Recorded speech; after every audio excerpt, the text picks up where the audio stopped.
Vectores. Las magnitudes físicas pueden dividirse en dos grandes grupos, las magnitudes vectoriales y las magnitudes escalares. Una magnitud escalar queda completamente especificada con un número y una unidad. Por ejemplo, la masa. Si decimos la masa del carro es de 2.500 kilogramos, esta queda completamente indicada porque la información me dice que la cantidad de materia es 2.500 veces la cantidad de materia de un kilogramo. Si colocamos el carro en la balanza y colocamos del otro lado los kilogramos, tendríamos que colocar 2.500 bolsas de un kilogramo para que la balanza se mantenga en equilibrio. Por otra parte, las magnitudes vectoriales no se pueden especificar completamente con un número y una unidad. Por ejemplo, la velocidad.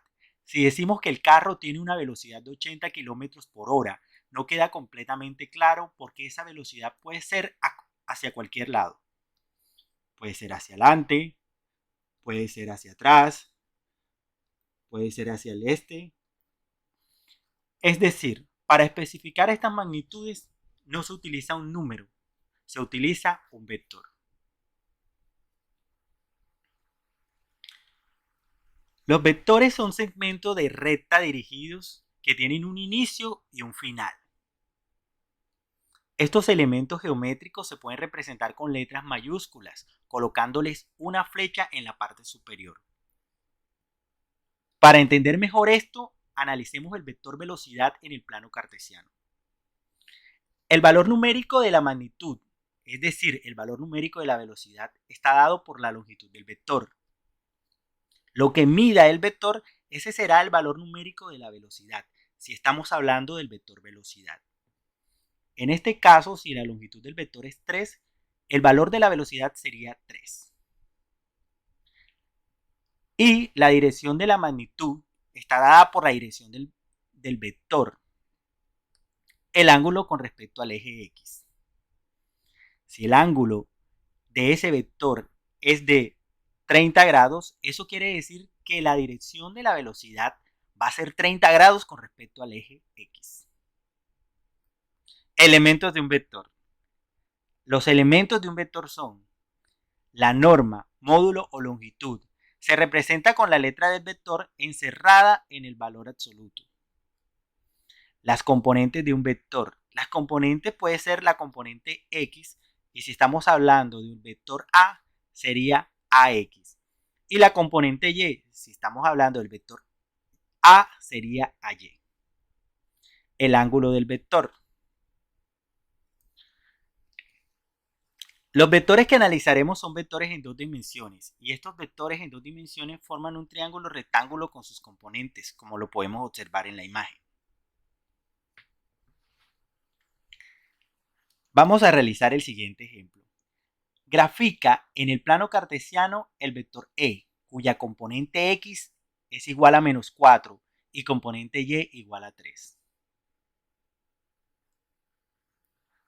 Notamos que la componente X sería menos 4. Nuestro vector iría en el eje X hasta esa posición. Y la componente Y sería 3. O sea que nuestro vector en el eje Y iría en esa posición. Colocamos el vector, quedaría de la siguiente forma. Ahora vamos a hacer el siguiente ejemplo. Grafica en el plano cartesiano el vector f, cuya componente x es igual a 3 medios y componente y igual a menos 3. Sabemos que 3 medios es igual a 1.5. Por lo tanto, en el eje x nos llegaría hasta esta posición. Y en el eje y llegaría hasta la posición menos 3. Por lo tanto, nuestro vector quedaría de la siguiente forma. Los elementos de un vector se relacionan con unas ecuaciones matemáticas. Estas ecuaciones se obtienen de la similitud que tiene un vector con un triángulo rectángulo. Por ejemplo, la norma se calcula asemejándose a la hipotenusa en un triángulo rectángulo. Se calcula de la siguiente forma. Esta fórmula se asemeja al teorema de Pitágoras. Las componentes las podemos calcular con la siguiente fórmula. Y por último, el ángulo sería la arcotangente de la componente y sobre la componente x. Para entender esto mejor, vamos a hacer el siguiente ejemplo. Calcula la norma y el ángulo de un vector A cuya componente x es de 80 y cuya componente y es de 59. Estamos hablando de un vector A. Por lo tanto, la componente x, o sea, ax, va a ser igual a 80 y la componente y va a ser igual a 59.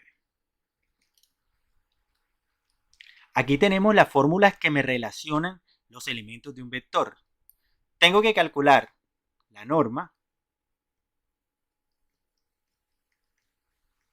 y tengo que calcular el ángulo.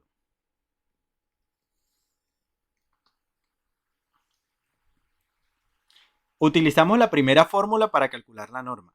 La norma de un vector va a ser igual a la raíz cuadrada de la componente x al cuadrado más la componente y al cuadrado.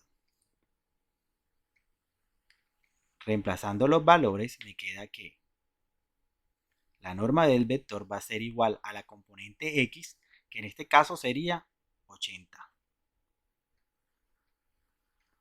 más la componente y, que en este caso sería 59.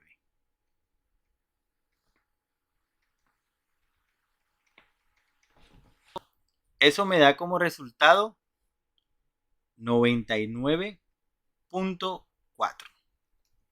Ahora calculo el ángulo. El ángulo va a ser igual al arco tangente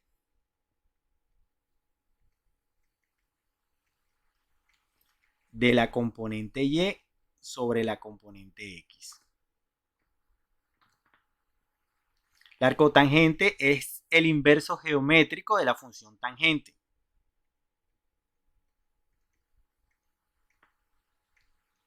Reemplazamos los valores. La componente y es 59, la componente x 80, y eso me va a dar como resultado. En las calculadoras, para sacar el arco tangente, hundimos Shift tangente. El ángulo es 36.40 grados. Ahora vamos a hacer el último ejemplo. Calcula la componente x y la componente y del vector c, cuya norma es de 35 y su ángulo es de 50.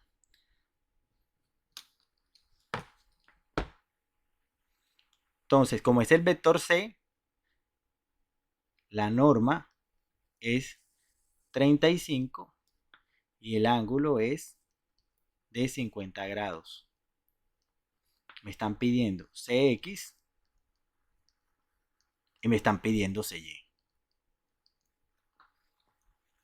Nuevamente, miramos las fórmulas y tenemos que para calcular la componente x, o sea, cx, va a ser igual a la norma, en este caso la norma de c, por el coseno del ángulo.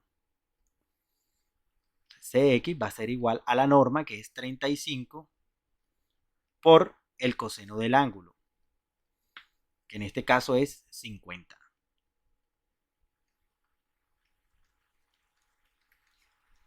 La componente x va a ser igual a 22.49.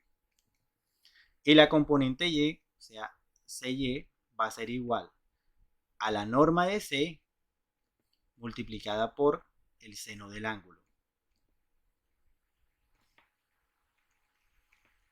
La norma de c es igual a 35 y el ángulo es igual a 50.